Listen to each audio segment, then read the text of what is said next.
इस वीडियो में हम पढ़ने जा रहे हैं रियल नंबर्स, जो कि हमारा क्लास 10th का मैथमेटिक्स का फर्स्ट चैप्टर है।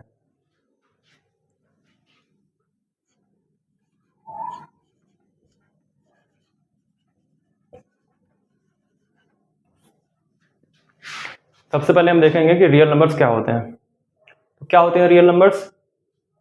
तो रियल नंबर्स ऐसे नंबर्स होते हैं जिसे हम नंबर लाइन पर रिप्रेजेंट कर सकते हैं। ओके, रियल नंबर्स क्या होते हैं? रियल नंबर्स ऐसे नंबर्स होते हैं जिसे हम नंबर लाइन पर रिप्रेजेंट कर सकते हैं। फॉर एग्जाम्पल टू क्या है? टू एक रियल नंबर है। क्यों? क्योंकि इसे हम नंबर लाइन पर रिप्रेजेंट कर सकते हैं।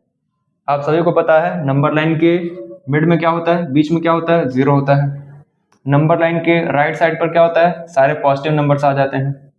नंबर लाइन के लेफ्ट साइड पर क्या होता है? सारे नेगेटिव नंबर्स आ जाते हैं। तो टू कहाँ लाई करता है? जीरो के बाद वन यहाँ कहीं मिलेगा देखने को, फिर यहाँ क्या हो जाएगा? यहाँ टू हो जाएगा। ओके, तो ऐसे करके हम ढेर सारे नंबर्स को, या फिर मैं कहूँ सारे नंबर्स को नंबर लाइन पर रिप्रेजेंट कर सकते हैं। और वो सारे नंबर्स जो नंबर लाइन पर रिप्रेजेंट हो सकते हैं उन्हें क्या कहेंगे? उन्हें कहेंगे रियल नंबर। ओके, ये तो हो गया एक तरीका रियल नंबर को डिफाइन करने का। और भी दो तरीके हैं जिस तरीके से हम लोग रियल नंबर को डिफाइन कर सकते हैं। ओके, तो मैंने अभी जो यहाँ बताया, मैं पहले उसे यहाँ पे नोट कर देता हूँ। Real numbers are the numbers which can be represented on the number line. Okay,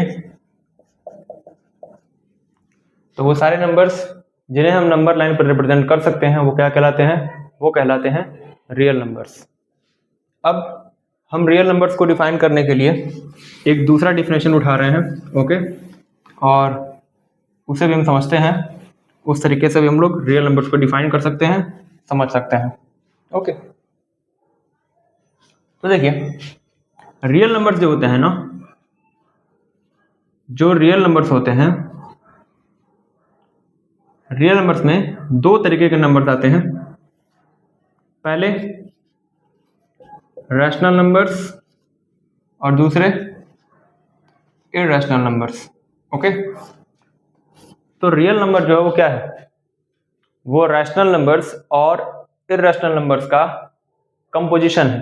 okay, आपने सारे रैशनल नंबर्स को उठा लिया, आपने सारे इरैशनल नंबर्स को उठा लिया, तो आपको क्या मिलेगा? आपको मिलेगा रियल नंबर। ओके, तो हम कह सकते हैं a set of all the rational numbers and irrational number is called what? Is called real number. Okay, तो दूसरी डिफिनेशन में यहां पर मैं लिख दे रहा हूं, set of rational and irrational numbers. Okay, तो इस तरीके से भी हम रियल नंबर्स को डिफाइन कर सकते हैं। Okay, set of all the rational numbers and irrational numbers. Okay, अब एक और डेफिनेशन होती है इसकी, रियल नंबर्स की एक और डेफिनेशन होती है, वो थर्ड डेफिनेशन को भी हम देख लेते हैं। ओके, तीनों डेफिनेशन दिमाग में रखिए। और एक्चुअली देखिए डेफिनेशन कहाँ से आता है? डेफिनेशन आता है नंबर्स की प्रॉपर्टीज से, है ना, कि रियल नंबर्स की क्या क्या प्रॉपर्टीज हैं।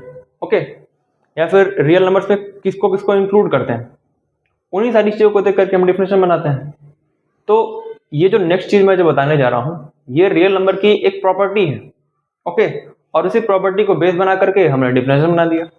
ओके, तो क्या होता है कि जब भी आप एक रियल नंबर का, जब भी आप, जस्ट एक सेकेंड,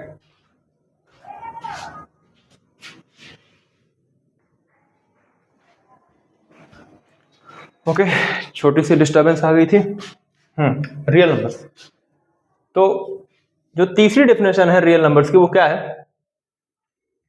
तो देखिए जब भी आप किसी नंबर का स्क्वायर करते हैं तो आपको क्या मिलता है? एक नया नंबर मिलता है, वो तो बात है ही, लेकिन जो नंबर का साइन आता है वो कैसा आता है? ओके, मैं पूछ रहा हूं कि हमारे पास एक कोई नंबर है, ओके, लेट्स से हमारे पास नंबर x है। अगर मैं इसका स्क्वायर करता हूं तो मुझे क्या मिलेगा? मैं साइन की बात कर रहा हूं। जो नंबर मुझे मिलेगा उसका साइन क्या होगा? क्या उसका साइन पॉजिटिव होगा या फिर उसका साइन नेगेटिव होगा? आप कोई भी नंबर उठाइए, ओके, उसका स्क्वायर कीजिए तो आपको क्या मिलेगा? क्या मुझे एक ऐसा नंबर मिलेगा जिसका साइन पॉजिटिव होगा, या फिर मुझे एक ऐसा नंबर मिलेगा जिसका साइन नेगेटिव होगा, या फिर साइन पॉजिटिव नेगेटिव दोनों हो सकता है? तो हम सबको पता है कि जो साइन मिलेगा वो क्या मिलेगा? पॉजिटिव मिलेगा। किसी नंबर का स्क्वायर करें और हमें नेगेटिव साइन मिल जाए, ऐसा पॉसिबल ही नहीं है। ओके, ऐसा इसलिए नहीं पॉसिबल है अभी तक क्योंकि अभी तक हम जो नंबर्स पढ़ते आए हैं वो सारे के सारे नंबर्स क्या थे? वो सारे के सारे नंबर्स थे रियल नंबर्स। ओके, क्या ऐसा पॉसिबल है कि हम किसी नंबर का स्क्वायर करें और हमें नेगेटिव नंबर मिल जाए? हाँ, पॉसिबल है, लेकिन वो जो नंबर होगा वो रियल नंबर नहीं होगा। वो क्या होगा? वो रियल नंबर का अपोजिट इमेजिनरी नंबर होगा। ओके, इमेजिनरी नंबर हमको पढ़ना है क्लास 11th में। ओके, ये आपके सिलेबस का पार्ट नहीं है। तो इसी क्वालिटी को या फिर मैं कहूँ इसी प्रॉपर्टी को बेस बना करके हमने रियल नंबर की एक और डिफिनेशन तैयार की है। क्या है वो? The numbers whose square is always positive.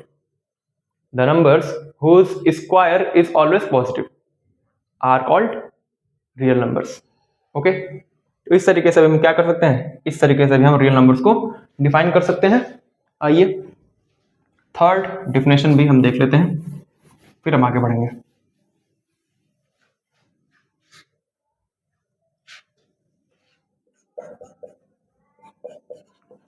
The numbers whose square is always positive।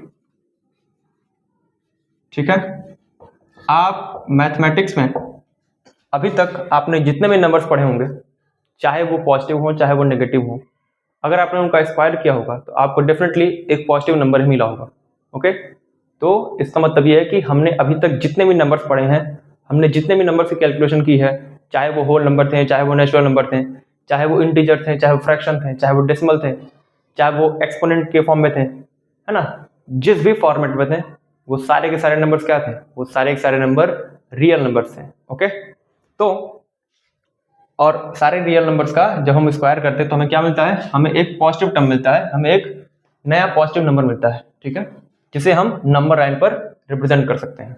Okay, तो इस तरीके से हमने क्या देखा? हमने रियल नंबर्स के 3 डिफिनेशन को देखा, समझा।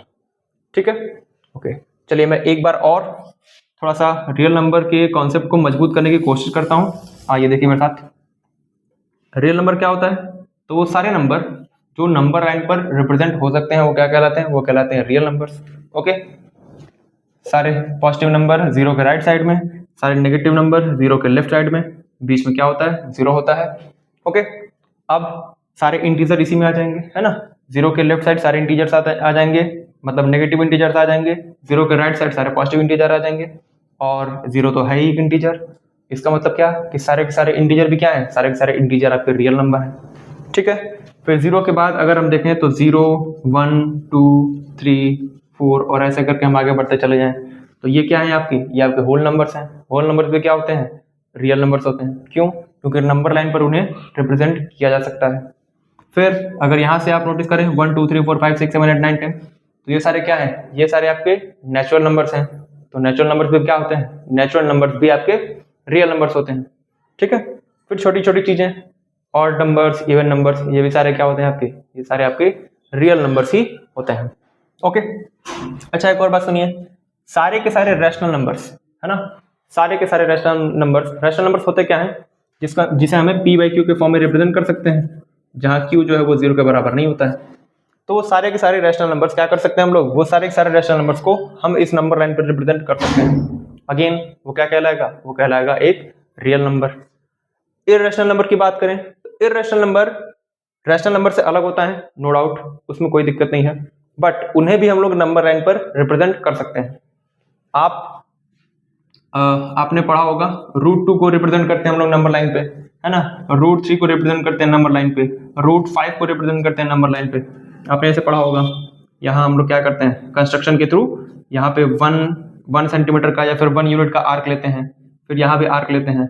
ओके, फिर हम लोग पाइथागोरस थ्योरम लगाते हैं। फिर ये जो लेंथ होती है ये √2 आती है ना, ये 1 यूनिट है, ये भी 1 यूनिट है, तो ये पाइथागोरस थ्योरम से क्या आ जाता है, ये √2 आ जाता है। फिर हम लोग क्या करते हैं, इसे ऐसे आर्क लेकर के यहाँ हम लोग इसे रिप्रेजेंट करते हैं। तो ये आपने छोटे क्लास में पढ़ा होगा, मैंने जस्ट आपको हल्का सा याद दिलाने की कोशिश किया। तो ये हमने क्या किया यहाँ पे, ये हमने यहाँ पर √2 को रिप्रेजेंट किया है। ओके, तो देखिए √2 एक इरेशनल नंबर है, लेकिन ये नंबर लाइन पर लाई कर रहा है। इसका मतलब ये भी क्या है आपका, ये भी आपका एक रियल नंबर ही है। ओके, तो आई होप कि रियल नंबर का तीनों डिफिनेशन आपको अच्छे से समझ में आया होगा, रियल नंबर्स क्या होते हैं ये आपको समझ में आया होगा। ओके, अब हम लोग आगे बढ़ेंगे।